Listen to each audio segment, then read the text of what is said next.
Hello students, previous video में हमने discuss किया था X chromosomes and Y chromosomes.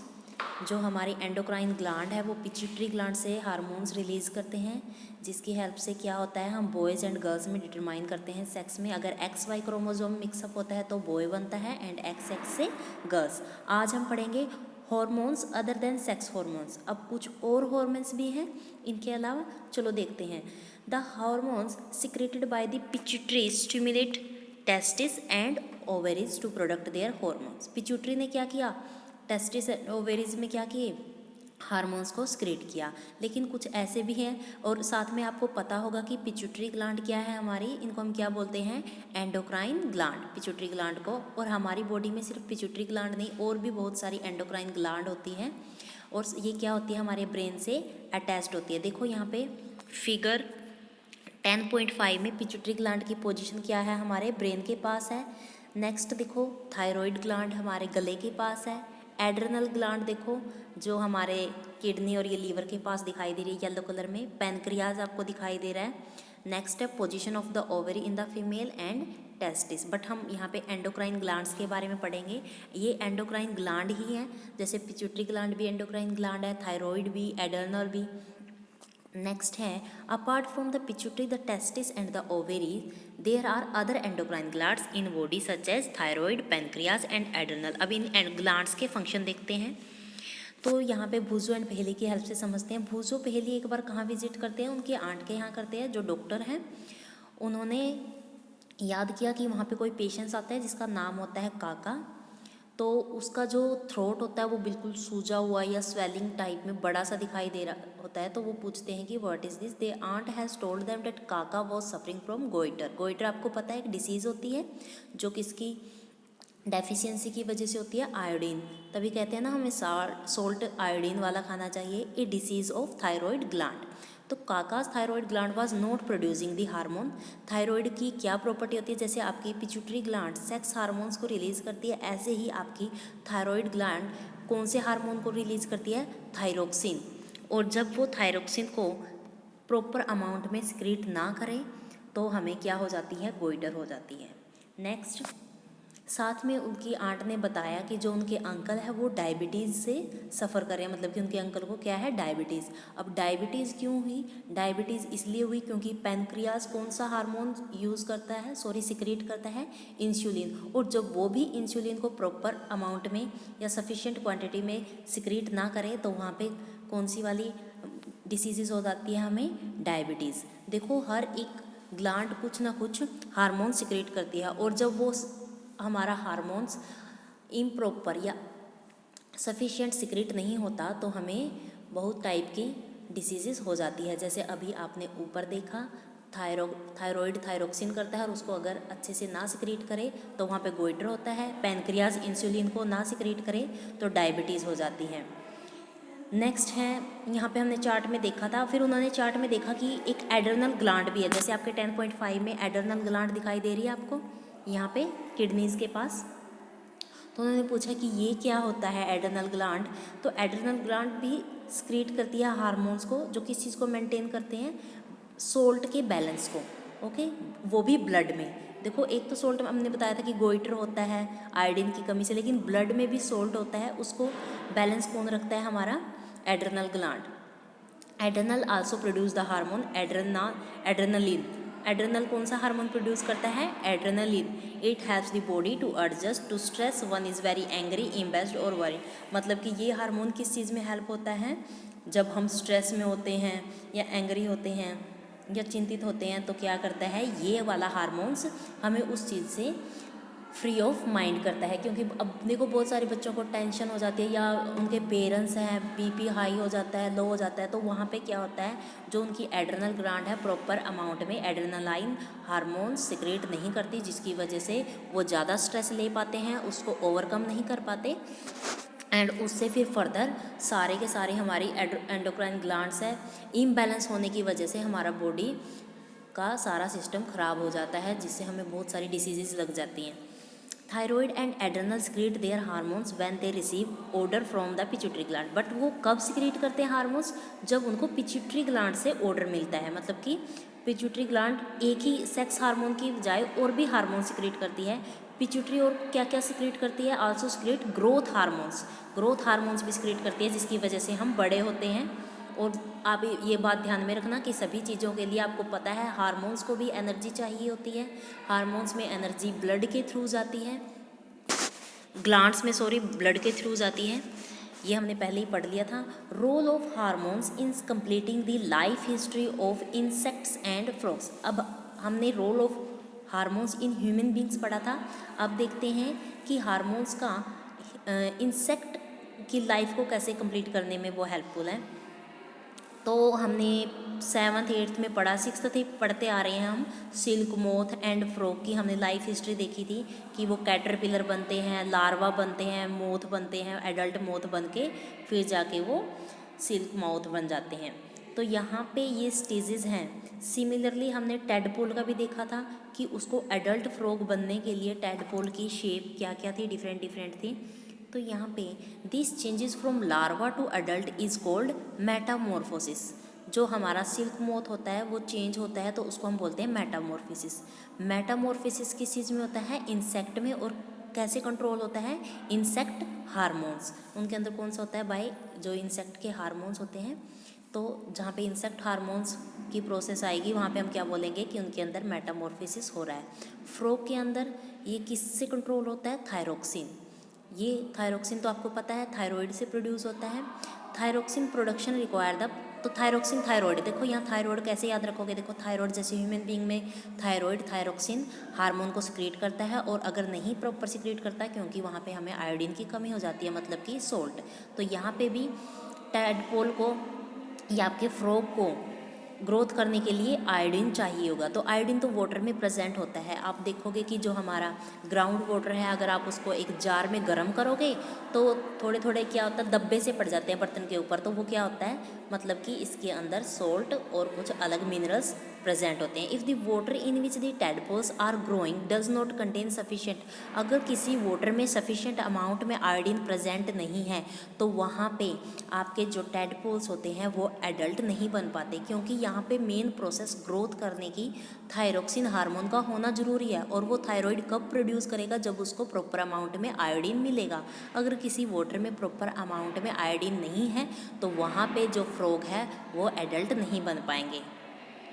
ऐसे ही देखो यहाँ पे ग्रीन बॉक्स में दिखाया हुआ है, if people do not have enough iodine in their diet will they get goitre posed by lack of thyroxine? Yes. तो इसका आंसर यस ही आएगा, क्योंकि अगर उनकी सोल्ट में आयोडीन ही नहीं होगा तो क्या होगा, उनको गोइटर हो जाएगा। नेक्स्ट है रिप्रोडक्टिव हेल्थ। एक मिनट ब्लू बॉक्स देखो, कुछ एक्टिविटी बोल रखी है उन्होंने। कलेक्ट इन्फॉर्मेशन फ्रॉम मैगजीन्स और from doctors and prepare a note on the importance of consuming iodised salt. You can also look for this information on the internet. आप internet की help से देखना कि गोइटर में कितनी अमाउंट या कैसे सोल्ट में आयोडीन होता है, किस फॉर्म में होता है, आपको ये देखना है। नेक्स्ट है reproductive health. The physical and mental well being of an individual is regarded as an individual health. किसी भी पर्सन की फिजिकल और मेंटल अगर अच्छे से हेल्थ है तो वो एक इंडिविजुअल हेल्थ बोलते हैं उसको। To keep the body healthy every human being at any age needs to have a balance diet.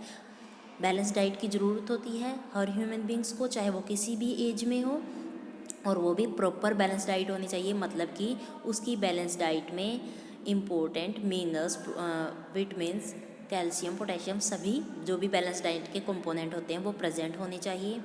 During adolescence however these become even more essential.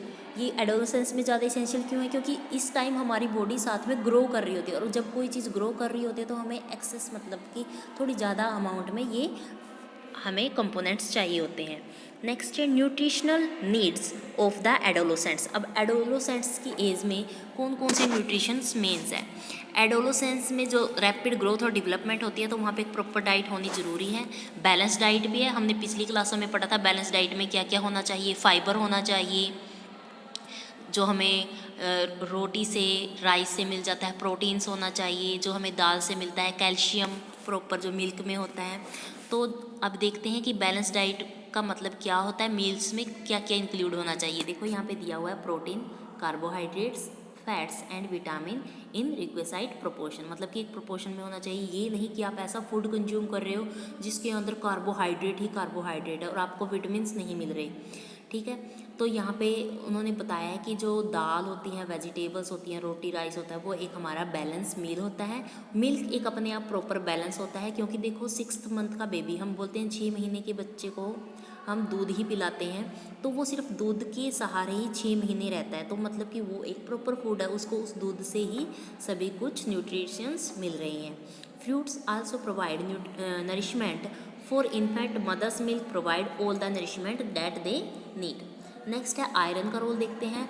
Iron क्या बनाता है?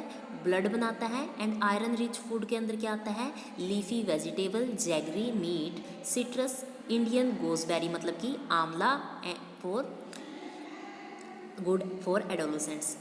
नेक्स्ट हम देखते हैं हमने क्या करना है, अब एक टेबल बनानी है। हम देखते हैं कि हम ब्रेकफास्ट में क्या लेते हैं, लंच में क्या लेते हैं, डिनर क्या लेते हैं, फिर चेक करेंगे कि उसके अंदर क्या हमारे पास बैलेंस डाइट है, हमें वो प्रॉपर सारी की सारी चीज़ें मिल रही हैं। मतलब कि हमारे फूड में एक टाइम में या तो रोटी और राइस में एक चीज़ प्रेजेंट हो, दाल हो, साथ में थोड़ा ग्रीन वेजिटेबल्स भी हो, आप सैलेड रख सकते हो, और साथ में क्या हो, आपके पास मिल्क हो। नेक्स्ट देखो यहाँ पे चिप्स एंड पैक्ड और टिन्ड स्नैक्स तो वेरी टेस्टी होते हैं, बट वो कभी भी हमारी रेगुलर मील को रिप्लेस नहीं कर पाते। आप कभी भी देखो उनको स्नैक्स के लिए यूज़ कर सकते हो, चाय के साथ खा लेते हो, जूस के साथ, मिल्क के साथ, बट क्या ऐसा होता है कि आप तीनों टाइम नमकीन ही खा रहे हो? क्यों नहीं खा पाते? क्योंकि उससे हमारी एक बैलेंस डाइट नहीं बनती, वो हमारी भूख को नहीं मिटा सकते। नेक्स्ट इन्होंने 10.4 एक्टिविटी बोला है, make a group with your friends, write down the item of food. ये मैंने आपको बता दिया कि आपको टेबल बनानी है, लंच डिनर में देखना है, और फिर वहाँ पे आइडेंटिफाई करना है कि कौन कौन से आइटम रिस्पॉन्सिबल है आपकी प्रॉपर ग्रोथ के लिए। यहाँ पे देखो पिक दी हुई एक्टिविटी 10.5 में meat, vegetable, milks and egg, fruits, यहाँ पे पल्सेस एंड ग्रेन्स दी हुई है। तो यहाँ पे हमें यहाँ से कौन कौन सा न्यूट्रिशन मिलता है आप वो भी लेबल कर सकते हो। नेक्स्ट है हमारा पर्सनल हाइजीन। पर्सनल हाइजीन क्या होता है? Everyone should have a bath at least once every day. एक बार तो डेली कोई नहाता है, आप 2-3 भी चूज़ कर सकते हो। It is more necessary for teenagers because पहले लेसन में बताया था कि एडोलेसेंस की एक ऑन सेट कौन सी एक्टिविटी होती है कि यहाँ पे जो स्वेट ग्लैंड्स होते हैं वो ज़्यादा अमाउंट में स्वेट या एक ऑयल ग्लैंड होती है वो ऑयल सीक्रेट करने लग जाती हैं, जिसकी वजह से बॉडी में से स्मेल आती है। All parts of the body should be washed and clean every day, क्योंकि हमें हाइजीन हो जाता है। और अगर हाइजीन में हम डेली की डेली हमारे पार्ट्स की सफाई नहीं करेंगे तो वहाँ पे बैक्टीरियल इन्फेक्शन हो सकता है। Girls should take special care of cleanliness during the time of menstrual flow. They should keep track of their menstrual cycle and be prepared for the onset of menstruation. Use sanitary napkin or clean homemade pads. Changing pads after every 4-5 hours as per the requirements. तो ये बेटा hygienes के लिए बहुत ही हमें ध्यान रखने की ज़रूरत है, क्योंकि ये एज ऐसी होती है यहाँ पे हमारी बॉडी में बहुत सारे चेंज होते हैं, और ग्रोथ के साथ साथ हमें क्लीनलीनेस का ध्यान रखना बहुत ज़रूरी है। नेक्स्ट है हमारा physical exercise. Walking and playing in fresh air keeps the body fit and healthy, and all young boys and girls should take walks. हमें इस एज में योगा कर सकते हैं, हम एक्सरसाइज, वॉकिंग, रनिंग कर सकते हैं, जिससे हमारे बॉडीज़ में जो न्यूट्रिशन है वो अच्छे तरह से कंज्यूम हो सके, हमारा फूड एनर्जी में अच्छे से कन्वर्ट हो सके। नेक्स्ट यहाँ पे ये बोला गया है कि कुछ मिथ्स हैं जो हमने ये लेसन कंप्लीट करने के बाद हमारी बंद हो गई है। मतलब कि पहले क्या बोलते थे कि girl become pregnant if she looks at boys during menstruation, तो ये भी हमारी मिथ्स है, सिर्फ कहावतें हैं जो बिल्कुल भी सच नहीं है। The mother is responsible for the sex of her child, mother responsible नहीं होते, फादर रिस्पॉन्सिबल होते हैं। A girl should not be allowed to work in the kitchen during menstruation, ये कोई भी बात नहीं है, क्योंकि ये एक हमारा नेचुरली प्रोसीजर है। इसमें किचन में काम करना, कोई जैसे बोलते हैं कि किचन में काम करेंगे तो पाप लग जाएगा, ऐसा कुछ भी नहीं है। तो ये हमारी मिथ्स हैं। से नो टू ड्रग्स। इस एज में हमें ड्रग्स बिल्कुल भी नहीं लेनी चाहिए। ड्रग्स का मतलब ये मत समझना कि वो वाले ड्रग्स होते हैं जो आपको मूवीज़ में दिखाए जाते हैं। यहाँ पे मेडिसिन भी ड्रग्स में ही यूज़ आती है। जैसे आपको डेली चेंजेस की वजह से हेडेक हो जाता है, तो आप डेली की डेली अगर हेडेक की मेडिसिन कंज्यूम करोगे तो वो आपके हार्मोन्स को इम्बैलेंस कर सकती है। मतलब कि हमें ड्रग्स को ज़्यादा से ज़्यादा नो कहना चाहिए। Adolescence is a period of much activity in the body and mind which is normal part of growing up. तो अगर हम कंफ्यूज्ड और इनसिक्योर फील कर रहे हैं तो उसके लिए अगर कोई हमें सजेस्ट करे कि आपको रिलीफ मिलेगा, आप ड्रग्स ले लो, तो आपको वहाँ पे नो बोलना है, क्योंकि आपको वो क्या करना पड़ेगा, सहन करने पड़ेगा। ड्रग्स हमें एडिक्टिव बना देते हैं, फिर उस टाइम पे हमारे हार्मोन्स ड्रग्स के एडिक्टिव हो जाते हैं और वो उसके बिना फिर ठीक नहीं होंगे। आपने सुना होगा एड्स, जो किससे ये एक डेंजरस, सबसे पहले एड्स क्या है, वायरस है। कौन से वायरस से होता है, HIV वायरस से। This virus can pass on to a normal person from an infected person. Infected person से नॉर्मल पर्सन की तरफ कैसे पास होता है, सिरिंजेस। सो सिरिंजेस पहले क्या होते थे, डॉक्टर एक के लगा देते थे फिर दूसरे को, फिर इससे क्या हो जाता था, HIV हार्मोन्स एक बॉडी से दूसरी बॉडी में ट्रांसफ़र हो जाता था। ऐसे ही ये एक इन्फेंट पे पास हो सकता है, उसकी अगर मदर HIV से मतलब उसकी मदर को अगर एड्स है तो बेबी उसका क्या करता है, मिल्क अपने अंदर लेता है, तो उससे भी वो हार्मोन्स ट्रांसफ़र हो जाता है। एंड थर्ड वन है, the virus can also be transmitted through sexual contact with a person infected with HIV। एक ये लास्ट में पैराग्राफ है, यहाँ पे देखो, adolescent pregnancy. You might be knowing that in our country the legal age for marriage is 18 years for girls and 21 years for boys. अब इसका reason क्यों है, this is because teenager mother are not prepared mentally और physically for motherhood. Early marriage and motherhood cause health problem in the mother and the child.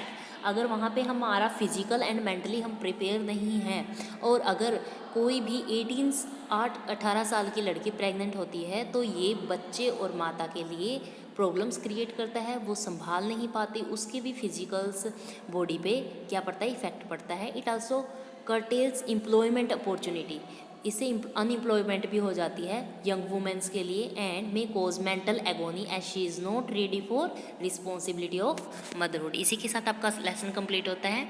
Thank you, make a nice day.